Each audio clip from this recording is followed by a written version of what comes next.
Il est 23 h à Abidjan et partout en Côte d'Ivoire. Madame, Monsieur, bonsoir. Tout de suite les titres de votre édition. À la une ce soir, les audiences du vice-président de la République, Témoko Millette Koné, qui s'est entretenu hier mercredi 20 juillet avec les ambassadeurs de Suisse et de Corée du Sud en Côte d'Ivoire. Le vice-président et ses hôtes ont parlé de renforcement de coopération. Le Premier ministre Patrick Hachi a présidé ce matin la double cérémonie de baptême des élèves officiers d'actifs de première année et de remise d'épaulettes aux médecins lieutenants et aux sous-lieutenants de la 52e promotion baptisée Ahmed Bakayoko. On fera également un tour à l'école de police d'Abidjan où s'est tenue la cérémonie de baptême et de remise d'épaulettes à la promotion 2020-2022 des élèves commissaires de police avec pour devise loyauté, rigueur, probité. Cette promotion a pour parrain le président de l'Assemblée nationale, Adama Bictogo. Voilà pour les titres, on démarre tout de suite avec ces images. Le président de la République, Alassane Ouattara, a entamé sa visite d'État en Afrique du Sud. C'est à l'invitation de son homologue. Le président Alassane Ouattara est arrivé dans l'après-midi, hier mercredi à Pretoria. Plusieurs membres du gouvernement ivoirien sont en terre sud-africaine à l'occasion. Et cette visite, notez-le, s'inscrit dans le cadre du renforcement des relations de coopération entre la Côte d'Ivoire et l'Afrique du Sud. Je vous le disais en titre, le vice-président de la République, Témoko Millette Koné, s'est entretenu hier mercredi avec les ambassadeurs de Suisse et de Corée du Sud en Côte d'Ivoire. Il a été question de renforcement de coopération dans divers domaines. On en parle tout de suite avec Awa Touré. L'ambassadeur de la Confédération suisse, Mme Anna Lugon-Mouli, s'est félicitée de l'excellence des relations de coopération entre son pays et la Côte d'Ivoire. Des relations qui se renforcent chaque jour davantage, notamment dans les domaines scientifiques, économiques et culturels. Des relations bilatérales d'amitié depuis 61 ans entre la Suisse et la Côte d'Ivoire. On a esquissé aussi des pistes pour l'avenir. On a aussi parlé de la situation sous-régionale, du rôle de la Côte d'Ivoire dans la sous-région, et de la stabilité qui règne en Côte d'Ivoire et le besoin de stabilité dont la région a besoin.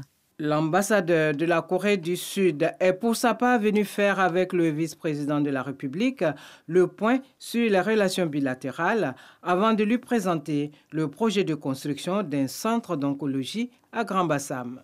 J'ai échangé nos points de vue pour améliorer nos relations diplomatiques et aussi bilatérales. J'ai mentionné le grand projet entre les deux pays. Première chose, c'est la construction du centre national d'oncologie et radiothérapie à Grand-Bassam. Nous voulons élever le centre, le cœur du traitement des cancers dans la région Ouest Afrique. Nous avons observé ensemble la 60e anniversaire des relations diplomatiques. Surtout le gouvernement coréen accentuait nos coopérations en Côte d'Ivoire en matière de promotion professionnelle et aussi de santé et dernière de TIC. Le diplomate coréen a par ailleurs informé le vice-président de la République de l'organisation d'un sommet extraordinaire Afrique-Corée en 2024. Le Premier ministre Patrick Hachi, je vous le disais également en titre, a présidé lui ce matin la double cérémonie de baptême des élèves officiers d'actifs de première année et de remise d'épaulettes aux médecins, lieutenants et sous-lieutenants de la 52e promotion baptisée Ahmed Bakayoko. C'était à l'Académie des Forces armées de Zambakro. Retour donc sur cette double cérémonie avec notre reporter spécialiste Abou Sanogo. Le Premier ministre Patrick Hachi à la toute première fête de l'Académie des Forces armées de Zambakro, chargé d'assurer la formation des élèves officiers et le perfectionnement des officiers stagiaires. Une fête qui a consacré le baptême de la 53e promotion des élèves officiers d'active de première année. La promotion s'appellera la promotion triomphe Votre parrain sera le général de corps d'armée Touré Sékou. Après avoir achevé leurs années d'études et confié le drapeau de l'académie à leurs cadets, les élèves officiers de la 52e promotion et ceux de la 16e promotion des médecins élèves officiers, baptisés promotion Ahmed Bakayoko, ont été promus. Et ils ont reçu les insignes de leur grade des mains du chef du gouvernement Patrick Achi et ont prononcé le serment d'allégeance qui les liera pour leur vie entière à leurs armées respectives. Nous entendons placer au centre de la formation qui sera désormais ici délivrée la transmission des valeurs que sont la probité, la dignité et la fierté. Caractéristiques chères à tout officier digne de ce nom, l'éthique devra par voie de conséquence être intimement liée à l'image de la toute nouvelle Académie des Forces armées. Après la remise des épaulettes par leur parrain du 29e cours d'état-major, ces jeunes médecins, lieutenants et sous-lieutenants ont adressé leur premier salut d'officier au Premier ministre Patrick Achi, représentant le président de la République Alassane Ouattara. Les premiers ont été invités à être de modèle par le ministre d'État, ministre de la Défense Téné Birema Ouattara. Sous-lieutenant de la promotion Ahmed Bakayoko, montrez-vous digne du nom que vous portez. Élève officier de la 53e promotion Triomphe est votre nom de baptême. Faites preuve de témérité et de courage en toutes circonstances. Ayez toujours à l'esprit votre nom de baptême. Il sera pour vous une source de motivation.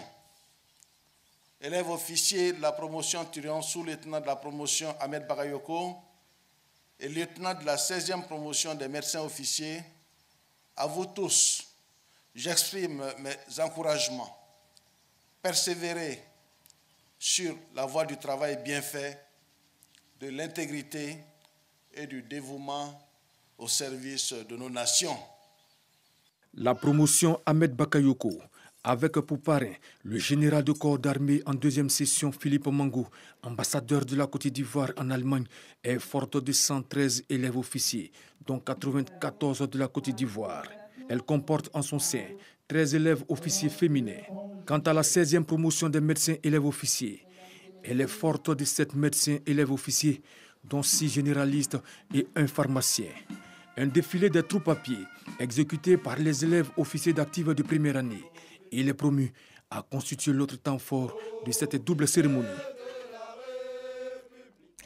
Et de retour à Abidjan, on se rend à présent à l'école de police où s'est tenue la cérémonie de baptême et de remise d'épaulettes à la promotion 2020-2022 des élèves commissaires de police. Au total, 99 nouveaux commissaires, dont 10 femmes, avec pour devise loyauté, rigueur, probité. Et bien cette promotion a pour parrain le président de l'Assemblée nationale, Adama Bictogo. On en parle avec Walter Amadou Ouattara.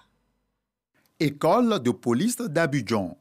Mobilisation des parents et amis à la cérémonie de baptême et de remise d'épaulettes à 99 élèves commissaires de police. Ils sont issus de la promotion 2020-2022. Il s'agit de 53 élèves commissaires de police issus du concours professionnel, dont 49 hommes et 4 dames, et de 46 élèves commissaires de police issus du concours direct, dont 40 hommes et 6 dames. Soit au total 89 hommes et 10 femmes, dont un médecin ophtalmologue. Après 24 mois de formation, ces désormais commissaires de police célébrés aujourd'hui ont pour major de promotion Seka Roland, qui a obtenu comme note 14,68 sur 20. Une performance saluée par le ministre de l'Intérieur et de la Sécurité, Vagondo Diomandé. Ces performances aussi flatteuses qu'encourageantes de nos élèves sont surtout à mettre à l'actif de la direction de la formation de l'école de police d'Abidjan dans un cadre en constante amélioration. Le mérite des enseignants et des encadreurs de l'école, mesdames et messieurs, doit être également salué. Loyauté, rigueur, probité est la devise de cette promotion de commissaire de police. Son parrain, Adama Bictogo, se réjouit de ce choix et exhorte les officiers à exercer selon les valeurs incarnées par la devise. Très chers filles, vous devez donc garder présent à l'esprit les grands principes de l'ordre public, que vos vaillants instructeurs vous ont inculqués pendant votre formation. Vous devez être en tout instant et en tout lieu des modèles rompus au service du maintien de l'ordre public. Fort heureusement, depuis maintenant une décennie, sous le leadership éclairé du président de la République, son Excellence M. Alassane Ouattara, nous assistons à une bonification de cette détermination à mettre définitivement à niveau nos forces de défense et de sécurité. Bruno Nabagné-Koné et Kwadjo Konan-Bertin ont rehaussé la cérémonie de leur présence, dont la partie officielle a été ponctuée par un défilé pédestre. Et on reste dans la même veine. Je vous invite à présent à aller à la découverte de l'école de gendarmerie de Torogué-Sizadaloa. Eh bien, si cette école assure la formation entière de 2 années d'élèves sous-officiers, eh bien, elle est également ouverte à la formation des gendarmes, ce depuis 1998. L'école de Torogué prépare sa fête école prévue pour le vendredi. Et c'est avant cet événement, Abou Sanogo qui nous y conduit. Pour la formation initiale et continue de son personnel, la gendarmerie nationale dispose, en plus d'Abidjan, d'une école de formation à Daloa, précisément à Torogué, à l'ouest du pays. L'école de gendarmerie de Torogué a pour mission de former les élèves sous-officiers de gendarmerie. Et dans cette mission, nous avons 2 grands domaines, l'enseignement militaire et l'enseignement professionnel. Sens de l'honneur, discipline, loyauté, rigueur, tels sont les maîtres mots de la formation dispensée à ces jeunes qui se sont engagés pour la patrie et pour la loi. À juste titre, le drapeau est tout un symbole.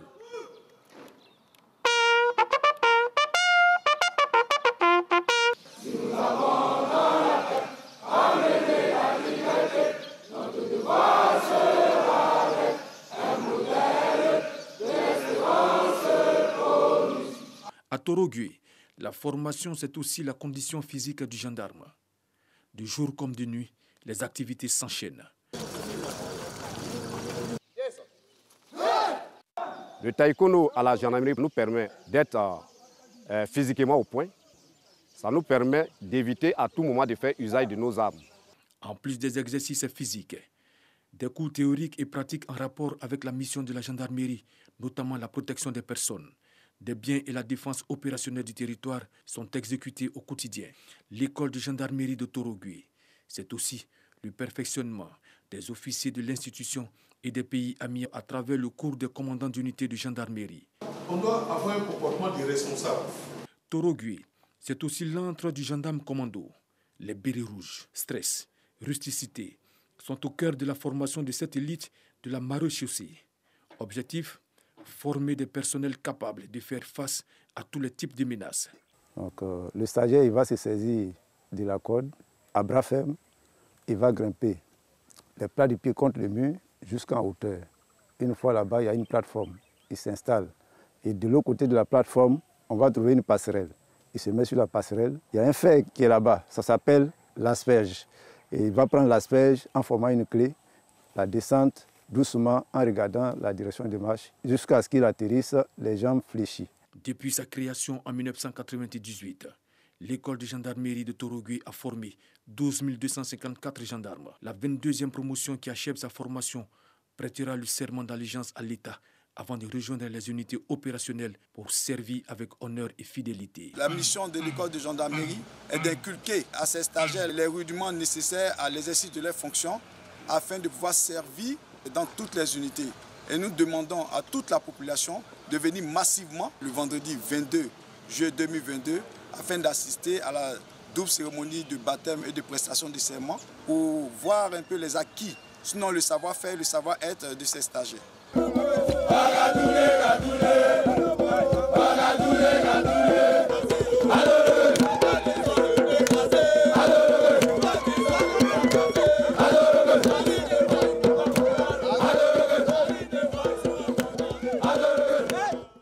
Voilà, à la découverte donc de l'école de gendarmerie de Torogué. Nous y étions avec Abou Sanogo. La coordination africaine des droits de l'homme pour les armées CADA entend, elle, mettre à son expertise donc à la disposition du ministère de la Réconciliation nationale. Cela afin de briser le mur de méfiance entre donc les armées de Côte d'Ivoire et la population ivoirienne. Et bien à cet effet, les deux parties ont signé un partenariat, c'était mercredi 13 juillet dernier. On en parle avec Didier Nguessa. Eux, ce sont des anciens militaires ivoiriens, membres de la coordination africaine des droits de l'homme pour les armées, CADA. Ils ont été reçus par le ministre de la Réconciliation et de la Cohésion nationale à son cabinet. Ces ex-éléments de l'armée ivoirienne à la retraite veulent mettre à la disposition de l'État de Côte d'Ivoire leur expertise pour renforcer le lien armée-population. Mais aussi un outil de rapprochement au sein des forces, mais entre les forces et les populations civiles.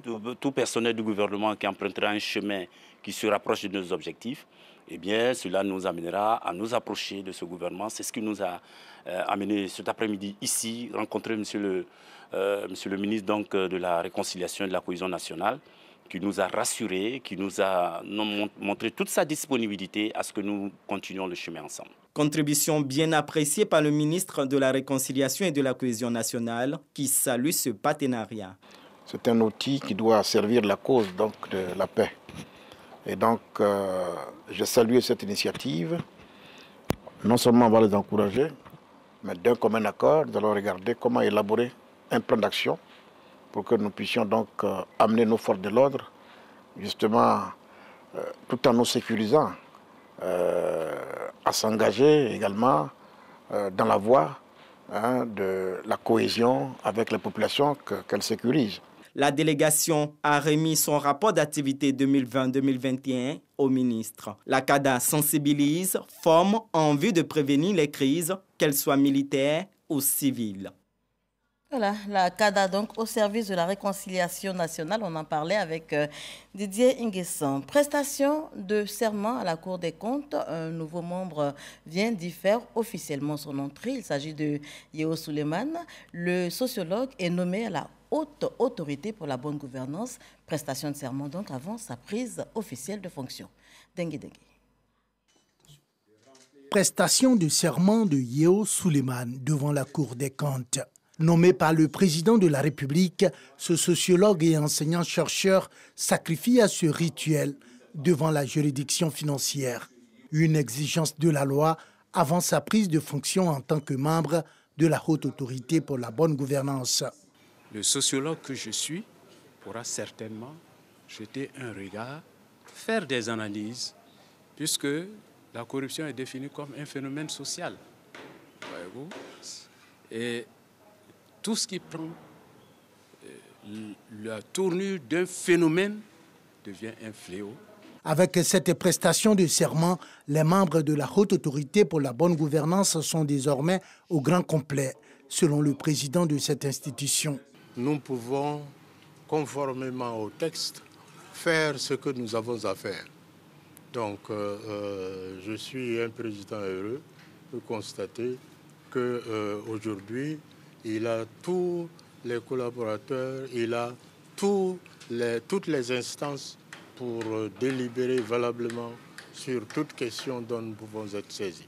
Quand on lui demande son regard sur le phénomène de la corruption en Côte d'Ivoire, le président de la Cour des comptes est optimiste.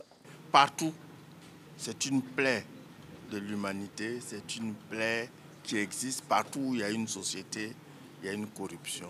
Mais partout aussi où une société est organisée, elle lutte contre la corruption. Et donc je pense que le gouvernement s'est donné les moyens en Côte d'Ivoire pour lutter sérieusement contre la corruption. Avant leur entrée en fonction, les membres de la haute autorité pour la bonne gouvernance prêtent serment devant la Cour des comptes, conformément à la loi. L'Institut Pasteur et l'hôpital Mère-Enfant s'engagent dans le dépistage néonatal des maladies congénitales. Eh bien, ce jeudi 21 juillet 2022, les deux parties ont signé un accord de partenariat qui vise à réaliser un projet pilote d'implémentation du dépistage néonatal systématique. Il s'agira de sensibiliser les femmes enceintes à faire systématiquement le dépistage de ces 5 maladies congénitales dès les 3 premiers jours de l'enfance. C'est ce que nous explique Sephora Zegui. Les maladies congénitales ou maladies du gène ont des conséquences graves sur la croissance, le développement et l'avenir de l'enfant. Mais dépisté tôt et pris en charge, l'enfant peut aspirer à une vie sociale normale. C'est le cas de Djeneba, mère d'un enfant atteint d'hypothyroïdie congénitale, c'est-à-dire le manque de production d'hormones thyroïdiennes qui peut entraîner un retard mental chez l'enfant. Détecté très tôt, l'enfant de Djeneba mène aujourd'hui une vie saine et épanouie. J'ai été appelée justement pour m'informer que l'enfant avait l'hypothyroïdie congénitale et qu'il fallait qu'il soit sous traitement tout de suite. Et il est sous le lévothyrox à vie. Il prend son traitement à jeun. Il est normal. Ils sont jumeaux, donc la différence se serait vue. Il n'y a aucune différence entre lui et son jumeau. Il sera désormais possible en Côte d'Ivoire de faire le dépistage néonatal systématique de 5 maladies congénitales accessibles à un traitement à Abidjan, ce qui n'était pas le cas auparavant. Cet échange de parapheurs entre l'hôpital Mère-Enfant de Bingerville et l'Institut Pasteur marque le début d'un engagement pour la prise en charge des enfants atteints de drépanocytose et autres maladies congénitales. Nous avons l'habitude du dépistage et en plus nous avons toutes les compétences pour prendre en charge les patients qui seraient positifs au dépistage d'une de ces maladies. Parce qu'en fait, ce qui est vraiment important, il faut dépister, bien entendu, c'est très important, mais c'est encore plus important de traiter les bébés tôt avant que les complications n'arrivent. Parce que certaines complications, le retard intellectuel, etc., certaines sont irréversibles. Et donc, il faut les dépister dans les 3 premiers jours et commencer le traitement pour certaines des affections le plus rapidement possible. Plus d'1 milliard de francs CFA, c'est le coût du projet pilote, 73,5% du financement fourni par l'État de Côte d'Ivoire et 26% par des partenaires. Le dépistage néonatal systématique de 5 maladies congénitales va prendre en compte 1000 nouveau-nés. Mireille Dosso, la directrice de l'Institut Pasteur, fait d'ailleurs un plaidoyer. On veut faire une étude pilote pour voir l'importance des maladies génétiques congénitales, notamment les 5 maladies génétiques congénitales pour lesquelles il y a une prise en charge qui est possible en Côte d'Ivoire. Et donc, comme c'est un hôpital de référence, ça a été plus facile, si je peux dire, c'est plus facile d'organiser parce qu'il y a beaucoup de gestion, etc. Ce n'est pas facile. Et on espère que les premiers partenaires qui nous ont aidés pour payer, en fait, ces dépistages, parce que c'est coûteux, n'est-ce pas, pourront nous permettre de faire venir aussi d'autres partenaires parce que normalement, il faudrait qu'on puisse faire 20 000 enfants pour pouvoir avoir une idée de ces maladies dans notre pays et voir au plan de la santé publique si c'est important de mettre, que le gouvernement mette un programme de dépistage sur l'ensemble du pays. Le dépistage néonatal congénital systématique vise à mettre en œuvre avant l'apparition de symptômes une prise en charge adaptée afin de limiter de très graves dommages sur le développement physique et psychique de l'enfant. Il permet également d'éviter ou de réduire le risque de morbidité, mortalité liée à ces maladies en Côte d'Ivoire. La Fondation Children of Africa célèbre toujours l'excellence. 12 meilleurs parmi les meilleurs élèves au titre de l'année 2022 vont bénéficier de vacances d'été sur la Côte d'Azur en France. Des vacances en tout cas bien méritées pour avoir donné le meilleur d'eux. Ce sera l'occasion pour ces élèves de découvrir de nouveaux horizons. C'est ce que nous explique Abdoulaye Koné. Ils sont 12 élèves âgés de 14 à 17 ans, dont 6 filles et 6 garçons sélectionnés sur la base de leurs résultats scolaires. Ces derniers vont découvrir cette année la Côte d'Azur en France, un cadeau offert par la première dame, Madame Dominique Ouattara. La sélection s'est faite de manière suivante. Premièrement, la direction des écoles, lycées et collèges, la DELC, du ministère de l'Éducation nationale, rassemble les meilleures moyennes générales des élèves des différentes directions régionales et les remet à la Fondation Children of Africa. Deuxièmement, la Fondation, à son tour, propose une liste de 12 élèves sélectionnés à travers les différentes régions de la Côte d'Ivoire en respectant la parité 6 filles, 6 garçons, qui est ensuite validée par le ministère. Cette année, le partenaire de la Fondation Children of Africa est venu chercher les enfants jusqu'à Abidjan. Pour lui, il s'agit avant tout d'offrir 21 jours de vacances éducatives aux meilleurs élèves de Côte d'Ivoire. Nous avons un partenariat avec la Fondation Children of Africa sous l'impulsion de la Première Dame de Côte d'Ivoire pour récompenser ces jeunes élèves, brillants élèves, de façon à leur offrir un séjour de 3 semaines dans un centre qui est une sorte de campus de vacances international où se regroupent des activités d'enseignement, de loisirs, culturels et surtout un lieu de rencontre internationale permettant à ces jeunes une ouverture vers un nouveau monde, si j'ose dire. Lancé en 2015, ce séjour éducatif revient cette année après 2 ans d'interruption due à la Covid-19. Une initiative fortement saluée par la ministre de l'Éducation nationale et de l'alphabétisation. La colonie de vacances offre le cadre approprié à vos enfants pour développer leur autonomie et surtout le sens de l'initiative. À leur retour à la maison, ils auront certainement beaucoup appris et beaucoup de choses à partager. En 6 éditions, ce sont au total 54 enfants qui ont bénéficié de la générosité de Madame la Première Dame. Madame le directeur de cabinet, merci de traduire notre gratitude et celle de toute la communauté éducative à la Première Dame, cette étoile filante qui illumine les cœurs des enfants et des parents de Côte d'Ivoire. Le séjour culturel, récréatif et varié se déroulera au Centre méditerranéen d'études françaises de Cap-d'Aille. Changement climatique, on en parle pour terminer. L'Europe occidentale est en proie à une vague de chaleur particulièrement intense. Cette canicule accompagnée de violents incendies ravage des dizaines de milliers d'hectares de forêt. Les dégâts sont énormes, plus de 500 morts enregistrés en Espagne et des dégâts matériels importants liés donc à la chaleur. Comment les populations vivent-elles cette situation, on peut le dire, dramatique? Quelles dispositions des autorités des pays atteints pour donc gérer cette crise? On en parle dans cet élément proposé par Michel Digré et c'est dans le cadre du dossier Inter.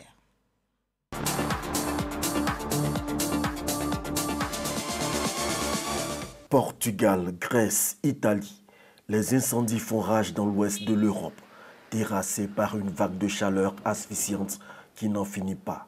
Plusieurs records de température ont été battus. Honnêtement, je ressens la chaleur plus que les années précédentes et j'essaie de faire face du mieux que je peux. J'essaie de boire davantage et de rester dans des endroits intérieurs avec l'air conditionné. Cela signifie peut-être un changement de température très important, mais c'est peut-être la seule solution. Rester à l'intérieur, essayer de se rafraîchir et ne jamais rester au sol.